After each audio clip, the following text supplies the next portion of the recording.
Vamos a hacer la galería nocturna.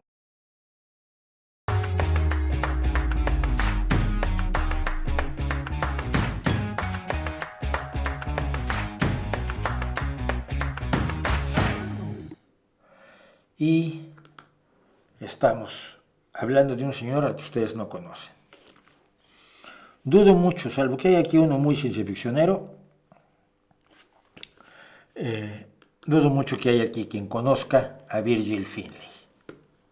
Probablemente han visto esto.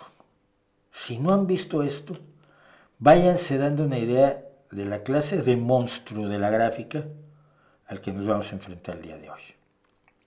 Probablemente si son muy rockeros, han visto este disco de Uriah Heep,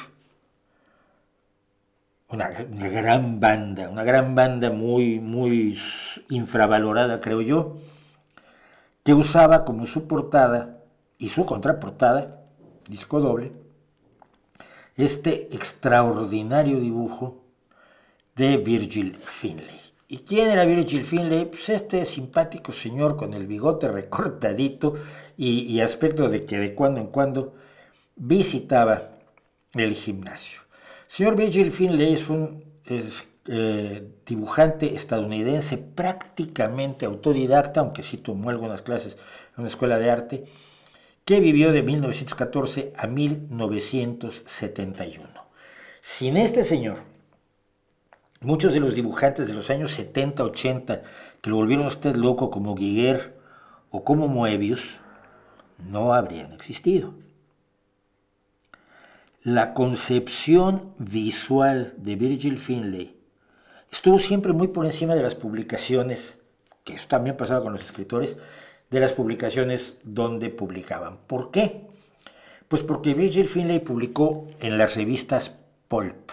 ¿Qué significa pulp? Bueno, las revistas pulp eran revistas cuyo papel estaba hecho de pulpa de madera. ¿Qué pasa con el papel hecho de pulpa de madera? El papel hecho de pulpa de madera, a diferencia del papel blanco que está hecho con trapos, el papel de pulpa de madera es altamente ácido y entonces se va degradando al paso del tiempo.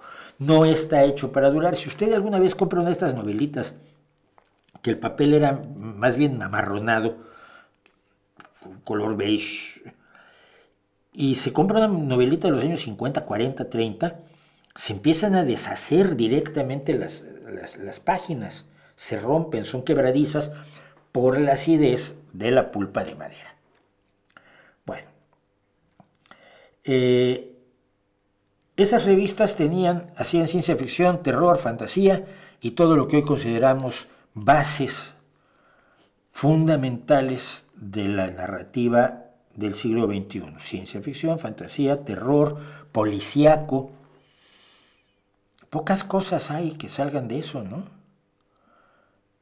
Los subgéneros que nos decían todavía en los años 70, ay, es que a ti te gustan los subgéneros literarios, hoy pues dominan o sobresalen de manera importante en los géneros narrativos, tanto visuales como escritos y en muchos casos incluso musicales. Pero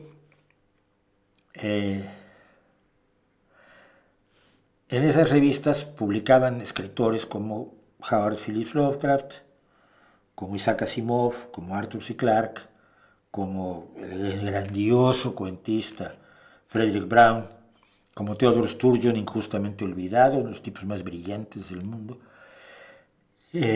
y dibujaba sus cosas gente como Frank Eli Frías, brillante, algún día hablaremos de él, Frank Frazetta, una de cuyas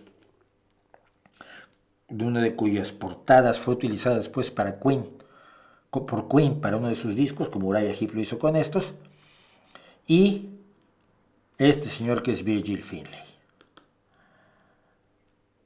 Algunas cosas que distinguen o que muestran algo de lo que caracteriza fundamentalmente a Finlay es su forma de sombrear. Usaba puntitos, usaba lo que se llama las rayas cruzadas y usaba un sistema que es pintas de negro. O sea, el papel tiene una cubierta de yeso, pintas con tinta negra y luego con un alfiler, con un punzón, vas quitando tinta china para dejar el blanco de atrás y así sombrear. La dirección de la luz es fundamental en todo lo que son las artes plásticas y por supuesto en la fotografía, como veíamos con las fotos de los reyes, pero tiene la característica de poner cosas totalmente bidimensionales como marco para lo que quiere resaltar, que es tridimensional. Y este es un excelente caso porque los bichos de atrás no están sombreados. Los bichos que aparecen atrás son figuras prácticamente bidimensionales, mientras que el diablo, la mujer y los 4 bailarines de enfrente, que me recuerdan muchísimo, unos bailarines, creo que de Modigliani, no me acuerdo, son tridimensionales, y por supuesto los otros que están torturando a estas almas que evidentemente están sufriendo. Pero esta idea de que hay una figura que se sobrepone a figuras inferiores, la uso en varias ocasiones y me encanta cómo lo hace. Una cuestión importante de las ilustraciones que se hacían en aquel entonces, sobre todo en interiores, en los interiores de las revistas pulp, es que no ilustrabas el cuento o la noveleta, ilustrabas una frase o un pasaje. En vez de tratar de meter toda la historia en una ilustración, metías un pasaje de la historia, un pasaje que podía elegir el editor, podía elegirlo el propio ilustrador, podía elegirlo el autor. Pero, esto pensé que lo había yo fijado. ¿De quién es el oro? ¿De quién sino de la muerte? Es la línea de un cuento que no sé cuál sea, que está ilustrando aquí Virgil Finlay. Puedes ver la avaricia del hombre quizás que quería el oro y de cómo está absolutamente predestinado a no disfrutar ni una de esas moneditas de oro tan primorosamente dibujadas con la plumilla, pues señor Virgil Finlay. La idea esta de la gran figura con su víctima, la repite no siempre, pero en algunas otras ocasiones. Aquí no es su víctima. Es un cuento sobre aztecas, pero los estadounidenses escribían cuentos sobre aztecas, seguramente sin tener mucha información histórica, da igual. El Quetzalcóatl de arriba me parece maravilloso. Quetzalcóatl es la serpiente emplumada, que no es una serpiente emplumada, es la forma de decir gemelo precioso. Quetzal, las plumas del Quetzal eran consideradas preciosas, entonces todo aquello a lo que le dijeras Quetzal, estabas indicando que era algo precioso, valioso, hermosísimo. Mientras que Coatl, que significa serpiente, significa también gemelo, porque a los aztecas les impresionaba que nacieran varias víboras de una sola víbora, de las que son obviamente vivíparas, ¿no? Entonces eran cuatls, eran cuates, que es como en México se llama a los gemelos. Los gemelos les llaman cuates, y luego también por eso a los amigos les llamamos cuates. Todo eso viene de Coatl. Bien. Quetzalcóatl es el gemelo precioso, porque tiene un gemelo oscuro, que es, no me acuerdo cuál es ahora. Pero, digamos, el significado profundo es el gemelo precioso, pero se representa como una serpiente emplumada, una Coatl, serpiente, con las plumas del Quetzal. Y este Quetzalcóatl a mí me tira de espaldas completamente. ¿Qué otras cosas? Y aquí, este es el último. Este aquí es el que me parece más brutal. La luz del fuego genera unas sombras perfectas en el rostro de este ser que se está riendo, que no es el diablo porque no tiene cuernos, mientras se achicharran esos 5, 8, 10 personajes que apenas se pueden ver, que están entre las llamas, y abajo a la derecha la extraordinaria firma que usaba siempre el señor Virgil Finlay. Voy a tratar de hacerla grande para que la puedan ver ustedes. Esta firma que hacía Virgil Finlay. Es fascinante, es un detallazo. Bueno. Esto es, a mí, y siendo dibujos, muchos de los 30, de los 40, de los 50, me recuerda mucho al cine alemán del gabinete del doctor Caligari, donde rompes, no solo rompes el horizonte, sino que lo curvas los edificios, pero la farola no, la farola es perfecta. Y abajo tienes el mundo, es un mundo, está dentro de la esfera y fuera está, al parecer, el cosmos. Y el hombre que está aquí, yo me atrevo a decir, no lo sé, pero inmediatamente me hace pensar en Jack el Destripador.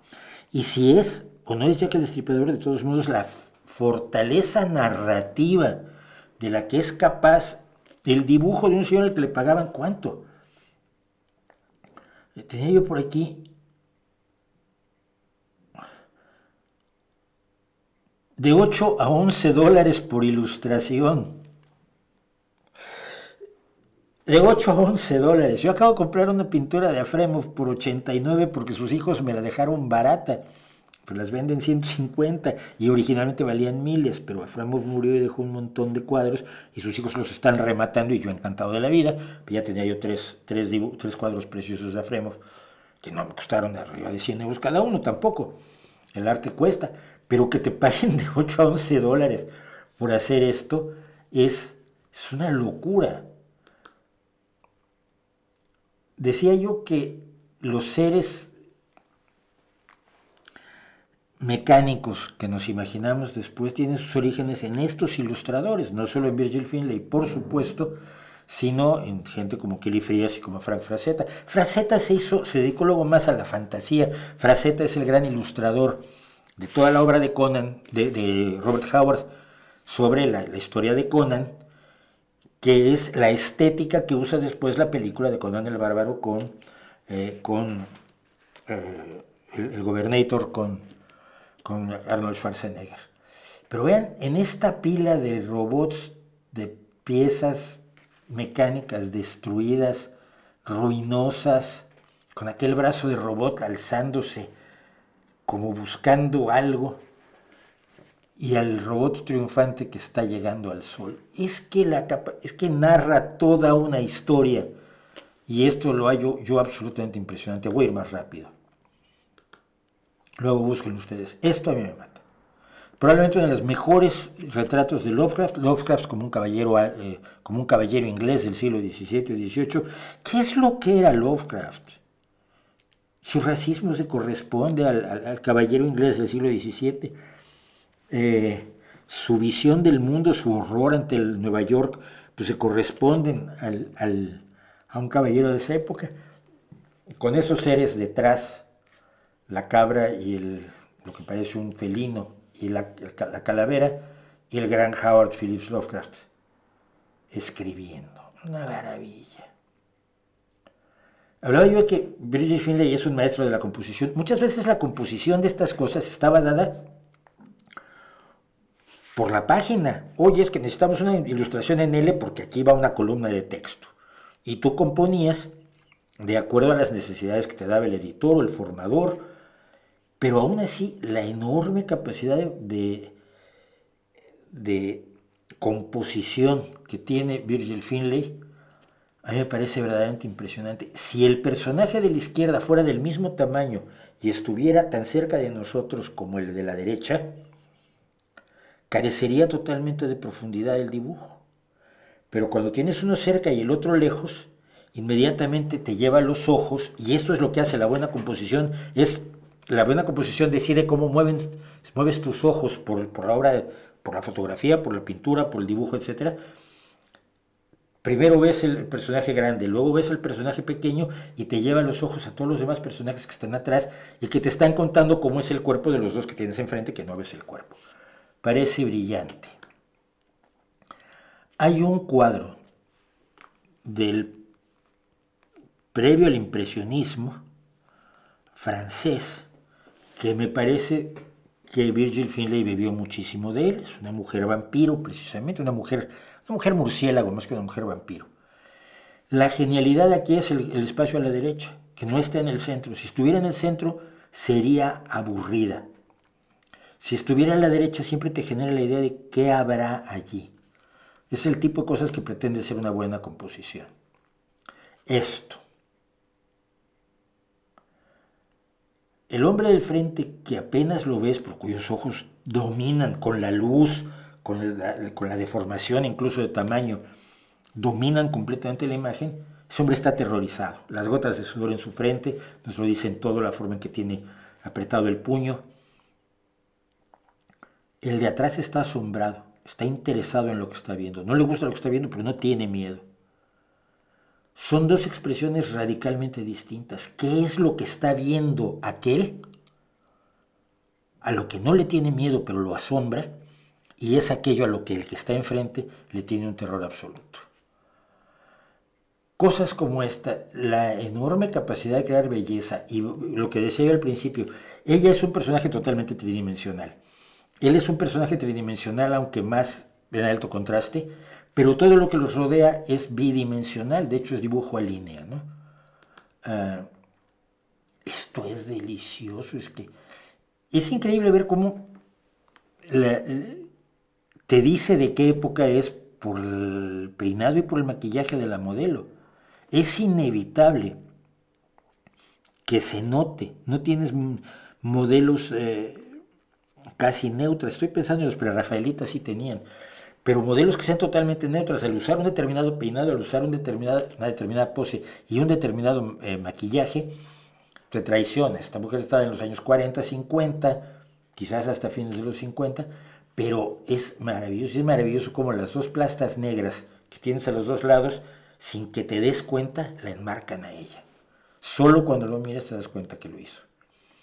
Es el mismo juego de uno al frente, otro atrás, que te llevan para darle una enorme profundidad al cuadro, ¿no? Unas arpías terribles que te hacen sentir que estás como uno de los argonautas de Jasón, o bueno, si te das mucha importancia como Jasón, el de los argonautas. Ve esto. Luego le dio como no, las revistas pulp no daban suficiente trabajo, pues ibas a las revistas astrológicas y dibujaba allí, pues, ni modo, había que ganarse la vida, ¿no? Así, entre 8 y 11 dólares por dibujo, se marcó más de 2.600 trabajos a lo largo de una carrera de 35 años, cuando él que era un enamorado de la ciencia ficción, primero, antes incluso que del dibujo, tuvo su primera exposición a los 16, a los 21 años empezó a publicar profesionalmente, a ilustrar profesionalmente, y lo hizo salvo el tiempo que estuvo en el ejército de los Estados Unidos, donde vio combate en el Pacífico Suroeste, notablemente en la isla de Okinawa, e hizo pósters e ilustraciones para los servicios armados de los Estados Unidos durante la Segunda Guerra Mundial. ¿A quién ilustró? A Lovecraft, a Bradbury, a Bloch, a Sturgeon y a muchos más. Y la influencia de Lovecraft, dicen los que saben, es enorme, pese a que prácticamente no conoció a Lovecraft vivo, porque Lovecraft murió en los años 30.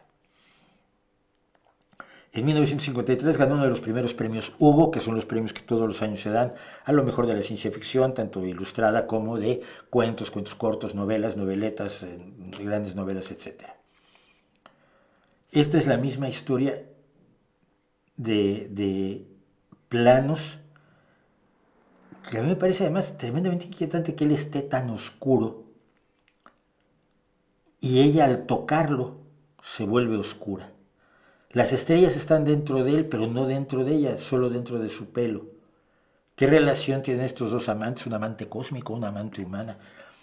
Te cuenta historias, y llegar a lo negro de ella, al llegar a eso que piensas que es un edificio, hasta que te das cuenta que es un cohete espacial. Wow. No soy experto en arte, soy un fascinado, aficionado al arte que lo disfruta enormemente.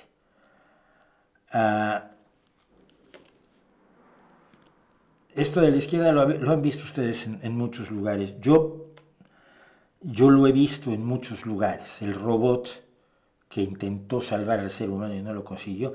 Y esas manos rezando de una novela o cuento que se llama All Jackson's Children, que yo no recuerdo, pero que me recuerdan muchísimo unas manos rezando de Alberto Durero, que fue una de las grandes influencias en Virgil Finlay. Estos dibujantes populares, sus referentes eran la pintura clásica y los grabadores clásicos y los gráficos clásicos, por supuesto no podía ser de otra manera. Él usó el color, pero menos, como aquí ligeramente en azul. Y esto a mí me parece tremendamente inquietante también. Una más, se nos hace tardísimo. Fíjate, ¿qué historia me cuenta a mí? Piensen ustedes qué historia les cuento a ustedes. Cuento hasta 4.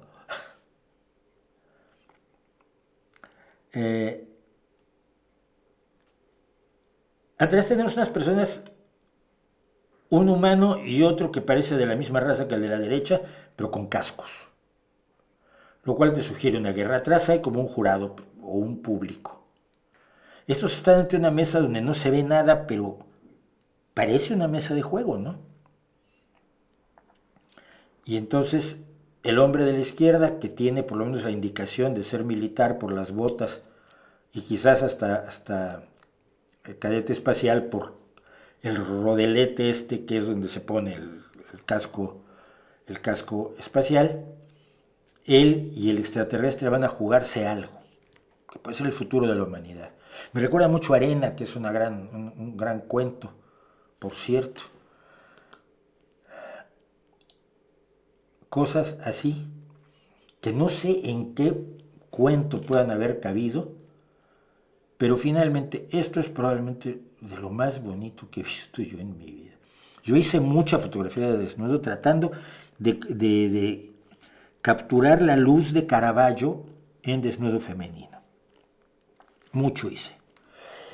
Y esto me habría gustado muchísimo conocerlo antes y tratarlo de hacer con alguna de mis queridas y adoradas modelos.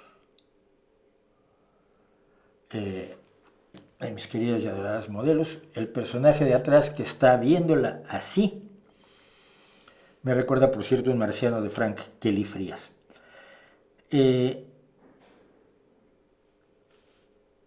Finalmente ya le pagaban $100 por las portadas, pero lo que hacía de color a mí no me gusta tanto como su trabajo en blanco y negro. Y su hija, que ahora es la que maneja e incluso comercializa la obra y las reproducciones de Virgil Finlay, cuenta que él estuvo muy enfermo de cáncer, de pronto salió del coma. Le dejamos una libreta de dibujo y unos lápices junto a la cama. Hizo un dibujo, volvió a su coma y murió. Y así lo cuenta Lael Finlay, la hija de Virgil Finlay. Por cierto, el otro día vi por primera vez en Twitter a la hija de Rod Serling diciendo algo respecto a su padre, y sí le tuve que decir que ella no sabía que su padre había influido en esto cuando era un niño que veía La Dimensión Desconocida, y que por eso ese niño decidió ser escritor y periodista, y lo es hasta el día de hoy. Eso es lo que nos sacamos. Y a ver, considera los libros de Harry Potter buena literatura. Sí, toda la literatura que te haga leer es buena, pero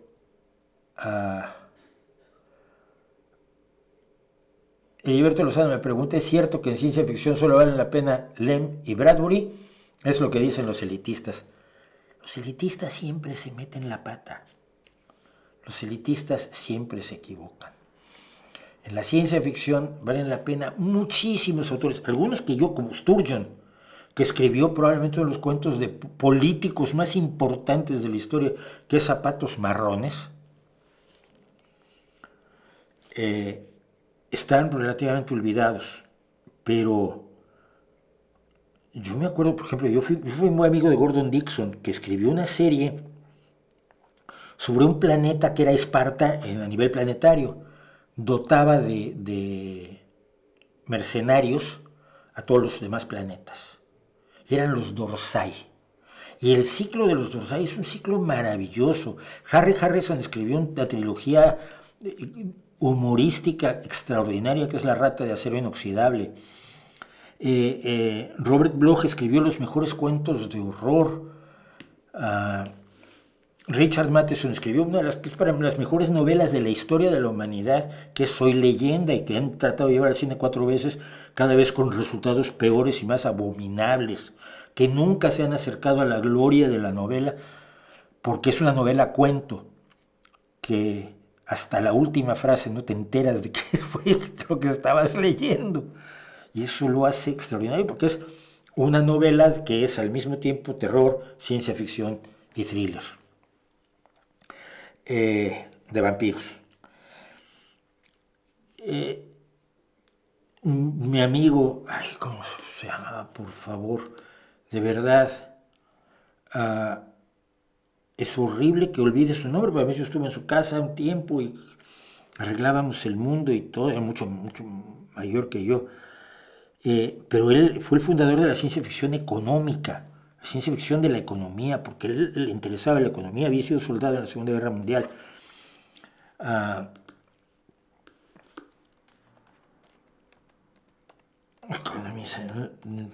Me voy a acordar de su nombre, después me voy a enojar por olvidar su nombre, porque lo estimé, lo aprecié muchísimo y fuimos amigos hasta el día de su muerte.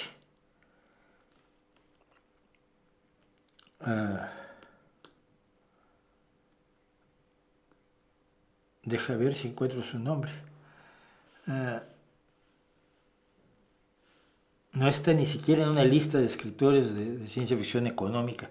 Me acuerdo cuando él tenía unos tipos que eran los más subversivos del mundo, eran los que te vendían cosas a domicilio sin empaque. Y entonces, sin el gasto de publicidad, sin el gasto de marketing, sin el gasto de televisión, el jabón te salía baratísimo y ellos te lo traían a casa una vez por semana en una bolsa de marrón, de papel marrón. Era brutal. Mac Reynolds, el viejo y buen queridísimo Mac Reynolds, tipo maravilloso, cuya mujer hacía los mejores camarones al curry del mundo. Es decir, hay grandes, obviamente hay mucha basura, porque el tiempo decanta, pero no lo puedes dejar en Asimov, que era ciencia ficción dura, fundamentalmente, porque él como bioquímico pensaba en dura, y no, ni siquiera metieron a Lem y Bradbury. Lem hacía más fantasía que ciencia ficción y Bradbury hacía más fantasía que ciencia ficción.